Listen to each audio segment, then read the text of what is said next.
Olá, queridos! Eu sou o Padre Rodrigo Carneiro e esse é o nosso canal, Atraídos pela Palavra de Deus.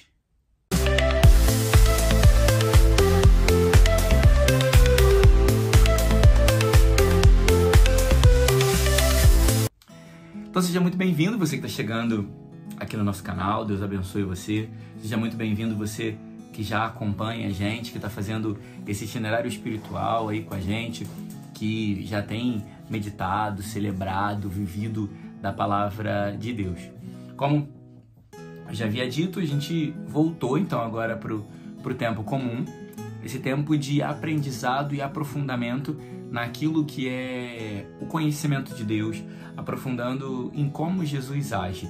Eu gosto muito de marcar e de dizer que o tempo comum é importante para nós, porque a gente vai aprendendo a maneira de Jesus viver. E esses dias também, hoje, amanhã, né, esses dias, as leituras vão mostrando isso pra gente, como que Jesus vivia, o que ele está querendo ensinar pra gente de maneira específica, apontando para nós esse caminho, esse itinerário do céu. Hoje, de maneira específica, né, nessa quarta-feira, nós celebramos dia de São Barnabé, que foi um grande apóstolo missionário junto com São Paulo, que anunciou o evangelho em muitas comunidades, foi fundador de comunidades com São Paulo, acompanhou muitas comunidades, né? Foi preso junto com São Paulo. Então, Paulo e Barnabé foram grandes evangelizadores e missionários.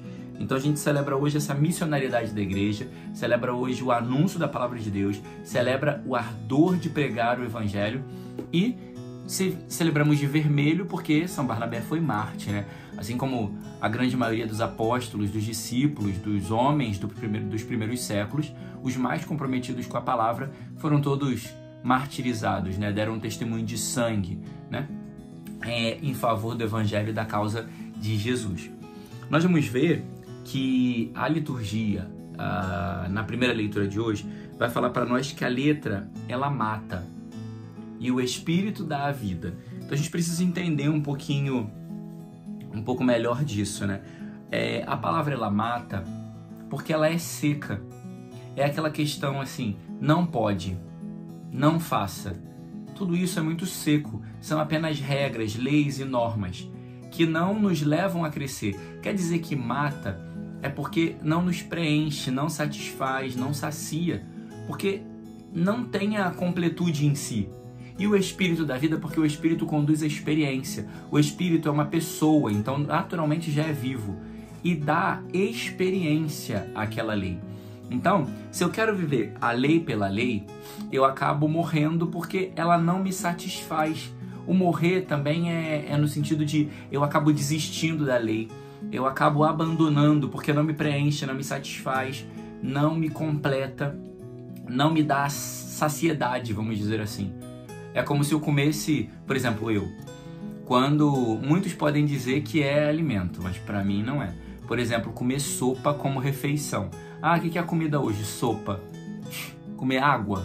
Não faz sentido você comer água. Então você vai comer e logo em seguida você vai estar com... Pra mim, eu acabo de comer e já tô com fome, quero comer outra coisa. Porque sopa é entrada. Sopa não é... Então sopa é aquilo que prepara para o que vai vir. Assim também, a lei prepara para um conhecimento de Deus que precisa ser aprofundado com a presença do Espírito Santo. Porque ele dá vida também, porque o Espírito Santo ele nos ensina. O Espírito Santo ele tem essa graça de, como a gente via na semana de preparação para Pentecostes, o Espírito Santo é aquele que dá a conhecer, o Espírito Santo é aquele que ensina, o Espírito Santo é aquele que ajuda a entender. Então, quando eu associo a lei com o Espírito Santo, com a prática da vida, com a condução de Deus, aí tudo isso vai ganhando sentido na minha vida. Mas, tenho que falar aqui que a gente não pode perder de vista que a lei, ela não deve ser abandonada. Ah, então a lei, ela não me preenche, eu vou abandonar. Não. A lei, ela não pode ser abandonada. Por quê? Porque a lei, ela é um conjunto de regras que foram feitas, de sua maneira geral, baseada em dificuldades ou problemas, sobretudo as leis civis, né? A lei, os 10 mandamentos também, a lei, como ele está dizendo aqui, como os mandamentos, também. Por quê? Porque os 10 mandamentos, eles nada mais eram do que a lei que estava inscrita no coração do homem, porém os homens, pelo pecado, perderam o acesso a Deus que habitava no seu coração. Então Deus deu por escrito as leis que já deviam estar no coração do homem, porém ele não conseguia compreender. Então a lei, ela surge por uma necessidade. surge para orientar algo que eu não estou conseguindo viver sozinho. Então, por isso a lei também não pode ser abandonada por si só. E ela também não pode ser abandonada porque a lei são regras. E o ser humano não sabe viver sem regras. Por exemplo, hoje, a grande falácia pedagógica que se tem é que deve se educar na liberdade, deixa a criança fazer o que quer. Se você deixa a criança crescer sem lei, sem regra, ela não vai ter disciplina. Porque a lei é que coloca disciplina, a lei é que impõe limites, a lei é que ensina que você não pode tudo. A lei é que te ensina que você é limitado. Então você não cresce com regras, porque hoje a gente não diz não para criança, a gente não ensina, deixa a criança ser livre, deixa fazer o que quiser. Quando cresce e se torna adulto, não consegue viver com as leis que naturalmente existem, onde tem que respeitar o outro, meu limite acaba quando começa o do outro. Eu não posso pegar o que é do outro porque não me pertence. Então, se a gente não educa a criança desde o princípio com leis e regras, é por isso que a sociedade está assim hoje, sem limites. As pessoas não respeitam umas às outras, porque não foram ensinadas com regras. Foram ensinadas na liberdade, na omissão, no descaso, deixando para o outro. Então, nós não podemos... A lei, ela serve para colocar limites. A lei, ela serve para você entender que você não pode tudo e que você não vive no mundo sozinho, mas que existem outras pessoas que precisam ser respeitadas. Então, você que é pai, você que é mãe, eu faço esse apelo aqui, abra esse parêntese para que a gente aprenda a se responsabilizar pelos nossos filhos, a se responsabilizar pela educação e ter regras na educação. Não pode, a criança não pode... A criança tem que ter horário para acordar e horário para dormir, não pode viver sem regra. A criança tem que ter tempo para ficar no celular, mas tem que ter tempo para estudar. Não pode deixar a criança fazer o que quiser. Ah, mas vai chorar, o problema é dela, ela vai chorar, mas daqui a pouco passa. Ela não vai aguentar ficar horas chorando. É você que é preguiçoso, é você que não tem vergonha na cara e quer justificar, mas vai chorar e me incomoda. O problema é seu. A criança tem que chorar, porque tem que aprender a ter limite. E ela tem que aprender que até isso ela vai começar a chorar e ela vai ter que parar de chorar. Porque senão ela vai chorar a vida inteira e não vai ter lágrima para isso. Então nós precisamos aprender a colocar limites nas coisas, a colocar limites nas situações. A gente hoje não coloca limite nem na gente, porque a gente quer comer, a gente come como se não houvesse amanhã. Vai beber, tem que beber como se não houvesse amanhã. A gente também não tem limites. Mas as regras, elas servem para nós entendermos que tem que haver limites nas coisas. Nós temos que ter um até onde ir. Eu não posso fazer tudo o que eu quero, na hora que eu quero, do jeito que eu quero, da forma que eu quero. Porque as coisas têm limites.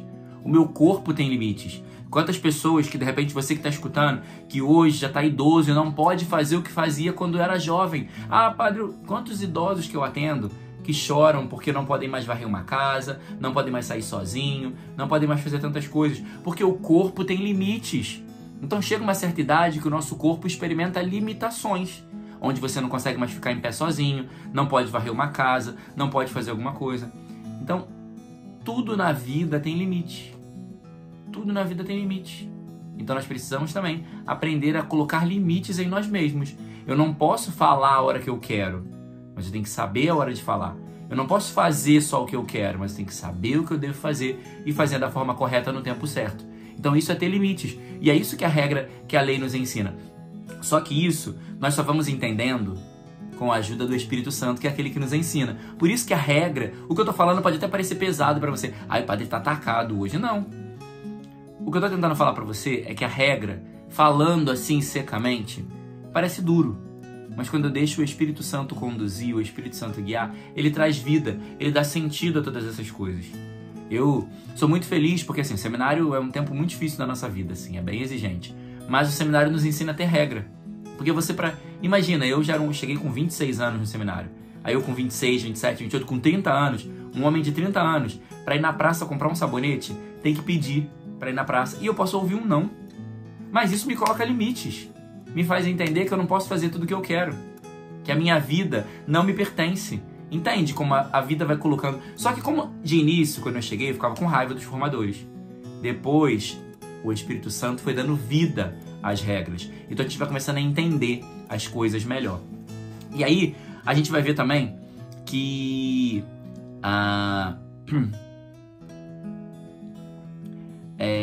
aquilo que nós falamos, aquilo que nós anunciamos, elas têm sempre que ser anunciadas e faladas segundo o pressuposto de Jesus. Eu não posso falar o que eu penso, o que eu quero, sabe? Eu tenho que falar aquilo que é a lei, aquilo que é o certo, aquilo que é de Jesus. E um problema que a gente tem hoje é que, de maneira geral, as pessoas, elas sobretudo na internet. Eu vou bater nessa tecla quantas vezes for necessário. Na internet, em muitos meios de comunicação, as pessoas vão falando daquilo que elas pensam e daquilo que elas acham, e não daquilo que é a verdade da palavra de Deus. A gente tem que tomar cuidado com isso também, para que você não seja enganado e iludido. Nós vamos ver também que o Senhor, ele é santo e nos chama à santidade, pelo salmo responsorial também da liturgia de hoje. Então, o Senhor é santo em todas as coisas. O salmo vai dizer que ele é santo, que o Senhor é santo.